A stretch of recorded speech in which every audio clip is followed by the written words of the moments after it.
competition, man. Facts. All the way throughout. You know what I'm saying? This shit switched my nigga. Even it's down to the clipping nigga, bro. Even the Clippers is in competition. Word to my everybody, bro. I'm telling you, gang. Like certain shit is facts. Other shit is cat. Certain shit is dead facts though. No bullshit, chat. The clip niggas is going hard, trying to see, all right, who can rage bait the hardest? Who can rage bait the hardest? All right, who can get out the clip faster? Not You know facts. what I'm saying? But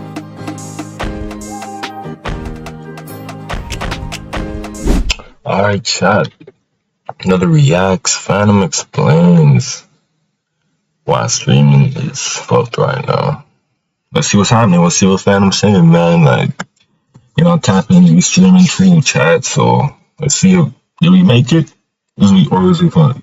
Let's see what Fanum's saying. What's up, y'all? Fanum, founding member of AMP. the guy that discovered Kai Cenat and brought him into streaming and brought him into AMP, let him live at their house while he was still, at the time, in the hood at his mom's apartment with the rat or the mouse flying through in the background. He decided to explain why, in several clips, streaming is just screwed now from when he first came into the game. And while he may not be a streaming, well, he is definitely not an OG in the streaming space, he has seen the evolution of it just from when he got in. So I'm gonna play you guys this first clip of him just mocking current gen streamers, and then we're gonna get into the more somewhat serious stuff in a second. chat, yo, this how streamers, this how the streamers be now. Look, yo, chat, I gotta take a piss, chat. Should I pee now or later? Should I pee now? Bro, who be like this? Somebody be like that, bro. I remember who. I don't watch enough. Should I hold it? Should I just pee now? Now?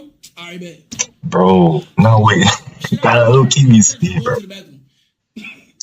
Here, this Hello, give me speed, bro. makes me think of Neon, other than anybody else that I can think of off the top of my head. I know, Speed be saying that, bro. Especially in maybe a year and a half, 2 years ago. I don't watch Neon, so I would know. He was just somebody that was absolutely run by his chat. And I do think that's the drawback of some of these streamers blowing up as teenagers, is that you're a teenager and you're getting real-time feedback and peer pressure from thousands of people watching you, and you have this urge. You also haven't really grown into yourself yet. Whereas like YouTube, it was a different story, but a lot of these people, like, I mean, it's kind of like the same with YouTube, but into streaming, so they don't have this like, yo, should I do this, chat? Should I do this? And it's trying to get interactions and engagement from the chat, but a lot of them are seriously like this. However, he goes and talks about the epidemic or pandemic or whatever you want to call it of clipping culture, and this is something that I've wanted to yeah, I think I've seen. haven't had the right spark to hit. There was like another video I reacted to on stream about that video for it. So I'm gonna play you guys the clip first. Got the clips out of context and I stuff. don't even think people trying to force beef. I think people trying to get their clips, get their views, get their fucking numbers up. Yeah, that's really what it is, bro. This whole shit is, bro. It's this shit a competition, man. Facts. All the way throughout. You know what I'm saying? This shit switched my nigga. Even it's down to the clipping nigga, bro. Even the Clippers is in competition. Word to my everybody, bro. I'm telling you, gang. Like certain shit is facts. Other shit is cat. Certain shit is dead facts though. No bullshit, chat. The clip niggas is going hard, trying to see, all right, who can rage bait the hardest? Who can rage bait the hardest? All right, who can get out the clip faster? Not facts. You know what I'm saying? But you know what it is, though? Bro, I be seeing streams, bro. I'll go on TikTok, literally 20 seconds later, clip up. I just watched that shit 20 seconds ago. Shit's crazy. That's just how it is. It's facts. Everybody's spitting facts. It is what it is. You dead can't say nothing, though. You know what I'm saying? Because that's what the game is now. The game is always evolving. It's either you adapt or you die, man. Real simple, bro. If a nigga get caught up in anything, what's a smart move to do, chat? You gotta shut the fuck up. You gotta backpedal. You gotta say something else. You gotta switch it up real quick. You know what I'm saying? See, me, that's why I ain't gonna lie. That's why my shit, I don't go nowhere, chat. I ain't gonna lie. You know what I'm saying? I don't I Fanum shit, man. Hella clean, hella valid. Go on my gram right now. Go check if I shared my stream. I don't even share my live, man. I just click go live, gang. Dead ass. For what? We going mad hard, bro. It's too much. It's too much animosity. It's mad shit going on. They said y'all ruined streaming. How did I ruin streaming? How? Be real with yourself. Be real with yourself. How did I ruin streaming, nigga? How? If you tell Nah, me how bro. I end stream right now. Well, if you tell me how I did that shit, I end stream. On God, I end stream. There's no way I did that. They said AMP, but you can't. I'm still AMP, right? So you can't say that because I'm still AMP. You can't say that. You can't say that. You can't just say I'm. You can't say that, gang. You feel me? I don't care if niggas talk shit because I ain't gonna lie. One thing about me, and some of my niggas do not like that about me though. I ain't gonna cap. But one thing I appreciate is a good hater. You gotta appreciate a good hater, chat. A nigga Facts. A good a hater. good shit talker. I could appreciate a good shit A talker, good chat. hater, Like, chat. hey, Y'all need a you good feel me? hater in You your feel me? life. I like the D1 haters. I got, you feel me? Dude, I ain't gonna lie. I'm sorry. That's just me personally. I am like that. I like that shit. But I don't know, bro. I be laughing off a lot of shit. I'm gonna give it a buck. Soundboard not working. Let's see.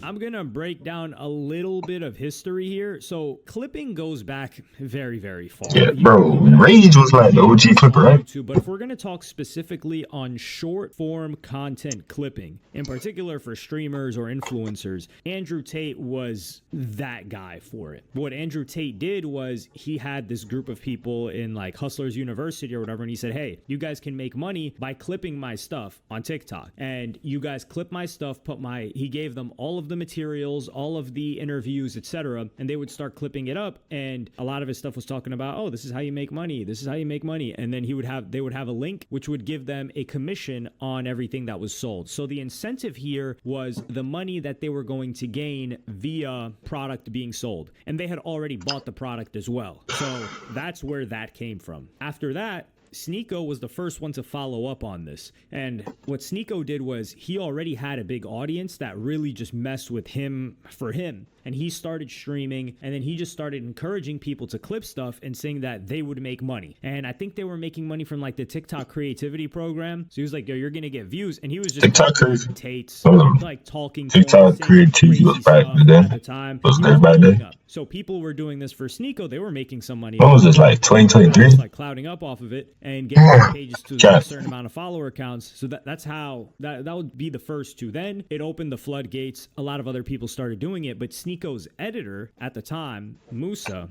he was one of those people that started posting these clips of, hey, I make $15K a month and this is my routine. I just go to CapCut and I clip up Kai Cenat or a famous streamer. I post it on TikTok. I get these views and this is how much money I'm making. And he pushed that heavy. So now all these teenagers are seeing that guy. I'll try to insert a clip of like the Musa ad, if you want to call it that, or the video that he would recreate a lot of the time if I can find it. But that brought a whole generation of kids to say like, yo, I'm watching these guys anyway. I can just clip them and make money off of it. All right. So then we're in this new era. And what happens after this period of time is a lot of them start getting claimed. So if they were uploading on YouTube, things like that, Oh, yeah, YouTube be stopped playing it. monetizing channels that were just regurgitated content. So if you weren't Sneako, but you were posting Sneako clips, you weren't going to get monetized. So the incentive wasn't there because for people that were clipping like a Kai Cenat or something, it wasn't Andrew Tate where they were getting sales off of a product and they got commissioned that way. They only got it from the monetization on the views. This is where it comes in that people started paying streamers because they realized the value of, or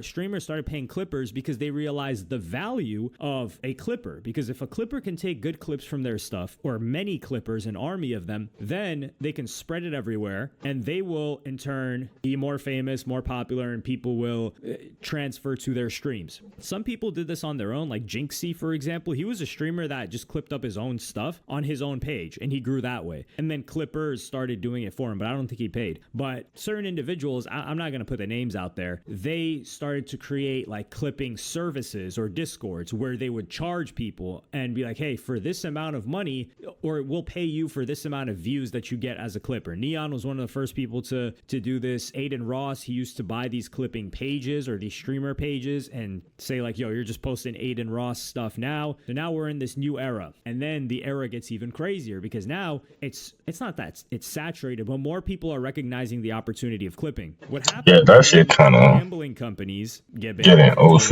Like mad people, bro. There's like out to these clipping pages, infinite clipping pages now, bro. On Twitter and even on Instagram, and they're like, okay, you guys are getting this many impressions and views. Put our logo. This is why in damn near every single clip of a streamer that you see on a Clippers page, there is some sort of a crypto casino plastered on there. That's because these guys are getting a ton of views. So it goes back to they can't make money off of AdSense because it's regurgitated content. They may not be getting paid as much from the streamers, right? And then now what's going to pay them the most is the gambling. So the more views and impressions they can get for this gambling sponsor, the more money that they're going to get paid. So now what is the incentive for the Clippers? The Clippers incentive is to get the best clips possible that are going to and by best, it means what's going to generate the most engagement, the most views, the most So niggas just gonna start lying and shit. On Twitter and what making crazy clips. Content. So stoking beef, stoking the flame of things like that. And the more Clippers recognize these opportunities, Clippers have to get more creative with headlines. Think about them like Clippers now, I would say, are the equivalent of the National Enquirer or a TMZ. So if you guys are unfamiliar, the National Enquirer was the best magazine for years upon years. And people were embarrassed to say that they read, but it was still, no one would say that shit was a newspaper. A meme. There wasn't even a meme back then. But the joke was that nobody reads the National Enquirer, but everybody reads the National Enquirer because nobody admits it. But how was it still the #1 best-selling? But the National Enquirer was known for having headlines that were just salacious headlines based on celebrities. And then TMZ, of course, is the online version. TMZ came through. Enquirer used to be like at the grocery store checkout line, things like that. TMZ became the digital version of that. You could say Perez Hilton at the same time too.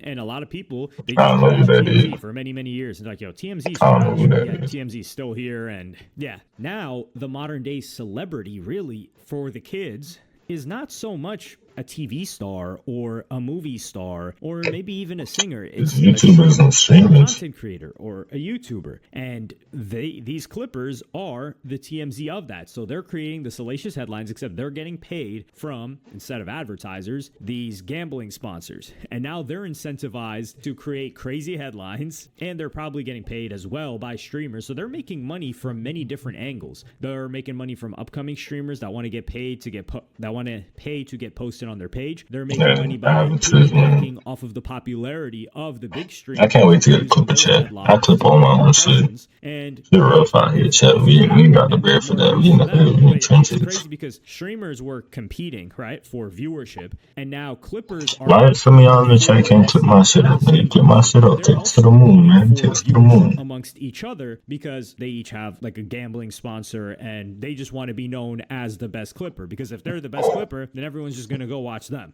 So we've got a full-on industry building right before our eyes. I don't know if the word beautiful is the right word to use, but it's something to marvel at. That's for certain. And it's only developing quicker. And Fanum is right, where he's like, yo, if you cannot adapt fast enough, you're cooked. Now, a lot of these streamers that have been here for a long time don't always stay at their level but they're just not going to gain new viewers. And not everybody wants that. But if somebody wants to stay at the top of streaming, they have to be up on all of these things. They have to be spending money on Clippers, it's so funny to me when people are just like, yo, this person didn't spend any money on clipping. Okay, yeah, he just blew up just like that. Okay, good. Well, some people do blow up, but I'm in particular talking about a certain streamer that, yeah, he for sure shelled out a marketing bag, just like artists do for their albums, to get everybody to talk about it. And then once you get lit enough that your name brings in views, that's when you don't really have to pay for clipping as much because the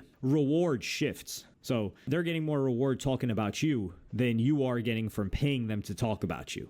But let me know what y'all think about this in the comments. Like and subscribe and hit the notification bell if you enjoyed. And I'm gonna see y'all in the next one. Shout out to Fanum. This video, man. By what is it? I'm sure like I'm finna butcher the name, but like. Shout out to bro, you know what I'm saying? Y'all feel like streaming is cooked, chat? We just gotta evolve, chat. Like, shit gonna be different regardless. So, you know what I'm saying? Niggas gonna survive, niggas gonna not make it. That's how it is. Play that shit. God, sipping quickly, forgot it was mud. I don't cross, so I couple with